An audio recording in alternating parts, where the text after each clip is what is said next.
সিংহ রাশি মানুষের জীবনে কিন্তু বিশাল একটা পরিবর্তন আসছে।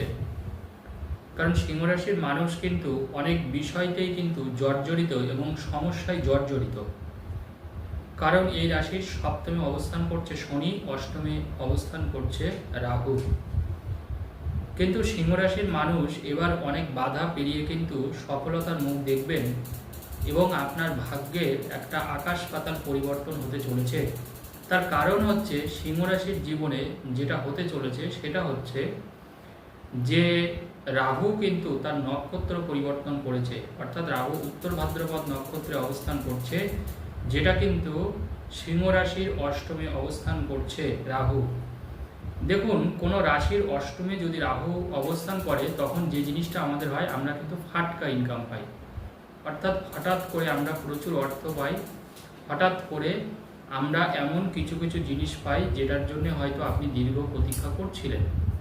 অর্থাৎ কোনো না কোনোভাবে আপনি আগে হয়তো আপনার ভালোবাসা হারিয়ে ফেলেছিলেন বা কোনো যোগাযোগ হয়তো কারোর সাথে বিচ্ছিন্ন হয়ে গেছে। কারণ রাহু তো যোগাযোগও করে এবং রাহু আমাদের অর্থ দেয় এবং রাহু আমাদের সমস্যাও দেয়। তো স্বাভাবিকভাবে রাহু এই শনির নক্ষত্রে আসার ফলে, কারণ শনির যে কুম্ভ রাশি জানবে এটা কিন্তু আপনার সপ্তম ঘর, তো সপ্তম ঘর থেকে এই বিচারগুলো হয়। তাহলে এই সময় সিংহ রাশির মানুষের জীবনে অ্যাকচুয়ালি কী কী পরিবর্তন আসছে? প্রথম পরিবর্তন আসছে এই সময় আপনার কোনো মানুষের সাথে ঝগড়াঝাটি অশান্তি বাঁধলে তার সাথে সম্পর্কটা ঠিক হবে। কোনো মানুষের সাথে আপনার নতুন করে আবার যোগাযোগ তৈরি হবে। আপনি কোনো মানুষের মূল্যবান পরামর্শ পাবেন যে আপনার শুভাকাঙ্ক্ষী ওয়েলউইশার। আপনি যারা ব্যবসা বাণিজ্য করছেন বা যারা কোনো অন্য কোনো মার্কেটে কাজ করছেন, বিশেষ করে ইম্পোর্ট এক্সপোর্ট বা কোনো জমি বাড়ির কোনো কাজ করছেন, ব্রোকারের কোনো কাজ করছেন, তারা কিন্তু বিরাট ভালো, কোনো প্রমোটার এই সময় কিন্তু বিরাট ভালো একটা ফল পাবেন। এবং শনি যেহেতু বক্রী আছে, শনি বক্রী হওয়ার ফলে জানবেন সিংহ রাশির মানুষের কিন্তু একটু ভালো হলো। কারণ আপনার রাশির যেহেতু সপ্তমে শনি বসে আছে, শনির পূর্ণ দৃষ্টি আপনার রাশিতেই আছে, তো স্বাভাবিকভাবে শনি বক্রী হওয়ার ফলে সিংহ রাশির ক্ষেত্রে আগে যে সমস্যাগুলো তৈরি হচ্ছিল সেই সমস্যাগুলো কিন্তু আপনার অতটা হবে না। অর্থাৎ আপনি মানুষের কাছে আপনার সম্মানটা পাবেন, আপনাকে যে যেরকমভাবে কথা দিয়েছে সেই কথাগুলোর মূল্য আপনি এবার বুঝতে পারবেন। অর্থাৎ আপনাকে ধরুন কেউ একজন কথা দিল যে আপনার এই কাজটা সে করে দেবে, কিন্তু সে আপনার কাজটা করছে না, এবার কিন্তু সে আপনার কাজটা করে দেবে। দ্বিতীয়ত হচ্ছে এই সময় কিন্তু আপনার জমি জায়গার যোগ থাকছে এবং কৃষিকাজ বা যারা ক্ষেতের সাথে যুক্ত তাদের কিন্তু বিরাট একটা ভালো দেখা যাচ্ছে। কারণ শনি কিন্তু এই কৃষিকাজের উপরে কিন্তু একটা বিরাট ভূমিকা থাকে শনিদেবের, এবং যারা পাইকারি কোনো জিনিস কেনাবেচা করেন তাদের ক্ষেত্রেও জাস্ট বিশাল ভালো হবে। এবং চাকরির ক্ষেত্রে কিন্তু একটা অদ্ভুত রকমের একটা পরিবর্তন পাবেন। কেন পরিবর্তন পাবেন জানবেন, সিংহ রাশির এখন দ্বাদশ স্থানে কিন্তু একটা বুধাদিত্য যোগ তৈরি হয়েছে এবং আপনার রাশি কিন্তু বর্তমানে আপনার রাশির অধিপতি দ্বাদশে অবস্থান করছে রবি। এবং রবি আপনার রাশির দ্বাদশে থাকার জন্য যেটা হচ্ছে সেটা হচ্ছে এখন আপনার বাইরের কানেকশনগুলো তৈরি হবে। যারা দীর্ঘদিন ধরে বাইরে যাওয়ার চেষ্টা করছেন কিন্তু কোনোভাবে হয়ে উঠছে না এবং আপনি বারবার করে ব্যর্থ হচ্ছেন বা সেই যোগাযোগগুলো এসেও আসছে না, তাদের ক্ষেত্রে কিন্তু একটা মস্ত বড় সুবিধা। অর্থাৎ এবার আপনি বাইরে যেতে পারবেন, আপনি নির্ঘাত সেই কাজটা করতে পারবেন। এবং যারা বিদেশে গিয়েও পড়াশোনা করতে চাইছেন বা যে যেখানে থাকেন তার থেকে দূরে কোথাও গিয়ে কোনো পড়াশোনার চেষ্টা করছেন, তারা কিন্তু এবার সেই সুযোগটা তাদের সামনে চলে আসবে। এবং আর একটা কথা, সেটা হচ্ছে কর্মক্ষেত্রেও কিন্তু একটা অদ্ভুত আপনি পরিবর্তন পাবেন। এই কর্মক্ষেত্রের যে পরিবর্তন তার কারণ হচ্ছে জানবেন, সিংহ রাশির দশমে কিন্তু মঙ্গল এবং বৃহস্পতি বসে আছে। এবার কর্মক্ষেত্রে দেখুন আপনার বৃহস্পতি বসে আছে, যেটা আপনার জন্য অত্যন্ত অত্যন্ত হারে শুভ, এবং সাথে মঙ্গল বসে আছে। মঙ্গল কিন্তু সিংহ রাশির জন্য একটা ভালো গ্রহ, কারণ এটা একটা অগ্নিকারক রাশি এবং মঙ্গলও কিন্তু একটা অগ্নিকারক গ্রহ যেহেতু, তো মঙ্গল এবং এই বৃহস্পতি কিন্তু রোহিণী নক্ষত্রে আছে, অর্থাৎ চন্দ্রের নক্ষত্রে, আর আপনার দশমে। তার এই সময় সিংহ রাশির মানুষ কিন্তু কাজে কর্মক্ষেত্রে একটা চূড়ান্ত পর্যায়ের সফলতার জায়গায় অবস্থান করছেন। আপনি যে যে কাজের সাথেই যুক্ত থাকুন না কেন, অর্থাৎ সিংহ রাশির সর্বদিক থেকেই কিন্তু দেখা যাচ্ছে বিশাল একটা সুবিধা তৈরি করছে। এবং সিংহ রাশির মানুষ যে কাজটাই করুক না কেন তারা কিন্তু এবার সফলতার মুখ অবশ্যই দেখবে।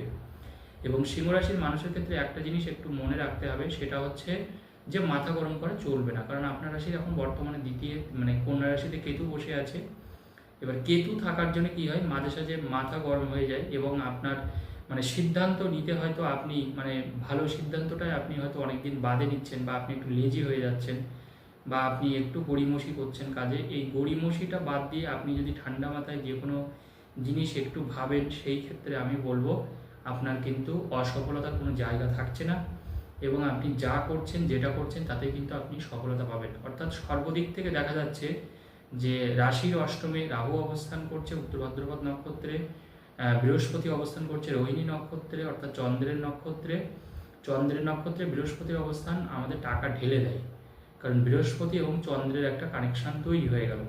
তো স্বাভাবিকভাবে বৃহস্পতি রোহিণী নক্ষত্রে কিন্তু সবসময় একটা ভালো ফল দেয়, এবং সেখানে কিন্তু মঙ্গলও যুক্ত হয়ে গেল। তার মানে এই সময় সরকারি চাকরি বা বেসরকারি চাকরি যারা চেষ্টা করছেন দীর্ঘদিন ধরে, তাদের এক কথায় বলা যায় মানে বেকার হয়ে থাকার আর প্রয়োজন নেই। এই সময় কিন্তু সিংহ রাশির মানুষ আমি বলবো চেষ্টা আপনি একটু করুন। এই সময় এতদিন হয়তো আপনি চেষ্টা করেছেন, অনেক সময় কী হয় জানবেন যে যখন আমাদের খারাপ সময় থাকে তখন আমরা বিশালভাবে চেষ্টা করি, কিন্তু যে মাত্র আমাদের ভালো সময় শুরু হয় তখন আমরা বুঝতে পারি না যে ও বোধহয় আমার দ্বারাই কিছু হবে না, বা আমি বোধহয় কাজটা পাবো না। এবার এই মেন্টালিটি কিন্তু আমাদের মধ্যে তৈরি হয়, এবং ভালো সময়টাই সত্যি কথা বলতে আমরা চেষ্টা করি না। কিন্তু যে চেষ্টা আপনি খারাপ সময় করেছেন তার যদি 10 ভাগের 1 ভাগও যদি আপনি ভালো সময় করেন, আমি বলবো সাকসেস কিন্তু আপনার কিন্তু অনিবার্য। কারণ সময় যখন আপনার ফেভারেবলে থাকবে, বা আপনি যখন অনুকূল সময়ের মধ্যে থাকবেন এবং গ্রহ যখন আপনার অনুকূলে থাকবে, তখন জানবেন আপনি যা করবেন যেটা করবেন তাতেই কিন্তু আপনার সফলতা অনিবার্য। সেটা আপনাকে বৃহস্পতি অবশ্যই দেবে, কারণ দশমে বৃহস্পতি, যেটা কিন্তু আপনার জন্য মস্ত বড় সুযোগ, এবং এই বৃহস্পতি পঞ্চম দৃষ্টি আপনার রাশির ধনস্থানে আছে। অর্থাৎ এই সময় কিন্তু আপনার সেভিংস হবে, এবং যারা সন্তানের বিয়ে দিতে চাইছেন সিংহ রাশির জাতক জাতিকা, যারা ভাবছেন আপনার সন্তানের, এই সময় কিন্তু আপনার সন্তানের বিয়ের যোগ থাকছে, এটাও আমি বলে দিই। এবং যারা নিজেরাও বিয়ে করার চেষ্টা করছেন তারাও কিন্তু বিয়ের চেষ্টা করতে পারেন এই সময়, কারণ দশমে বৃহস্পতি থেকে বৃহস্পতি আপনার ধনস্থানে দৃষ্টি দিচ্ছে, তার পঞ্চম দৃষ্টি, এবং দ্বিতীয় যেহেতু আমাদের কানেকশন তৈরি করে, অর্থাৎ বিবাহের যোগ কিন্তু পূর্ণমাত্রায় চলছে। তো এই সময় আপনারা একটু চেষ্টা করতে পারেন বিয়ের ক্ষেত্রে, এইটুকু আমি বলতে পারি, বিয়ে কিন্তু অবশ্যম্ভাবী। আর একটা গুরুত্বপূর্ণ জিনিস সিংহ রাশির ক্ষেত্রে, সেটা হচ্ছে রাস্তা পারাপারের ক্ষেত্রে একটু সাবধানে থাকবেন। যারা গাড়ি চালাচ্ছেন তারা একটু সাবধানে থাকবেন। শুধুমাত্র গাড়ি চালানোর ক্ষেত্রে ছোটোখাটো কোনো বিপদ আপদ আপনার আসতে পারে, কারণ যেহেতু শনি বক্রি হয়েছে, বক্রি শনি দৃষ্টি থাকছে, তাই এইটা মনে রাখবেন যে এখন কিন্তু একটু ভেবেচিন্তে কাজ করলে সেই কাজটাই আপনি যেমন সফল হবেন। আর যদি তাড়াহুড়ো করে কোনো জিনিস করেন তাতে কিন্তু আপনার সফলতা তো অবশ্যই পাবেন, কিন্তু ব্যর্থতা কিন্তু চলে আসতে পারে, বিশেষ করে গাড়ি ঘোড়া চালানোর ক্ষেত্রে, কারণ শনিদেবের দৃষ্টি কিন্তু আপনার রাশির উপরে থাকছে। তাই গাড়ি চালানোর ক্ষেত্রে খুব সাবধান মেনটেন করুন, সেটা আপনার পক্ষে কিন্তু বিরাট ভালো হবে। ধন্যবাদ, সবাই ভালো থাকুন।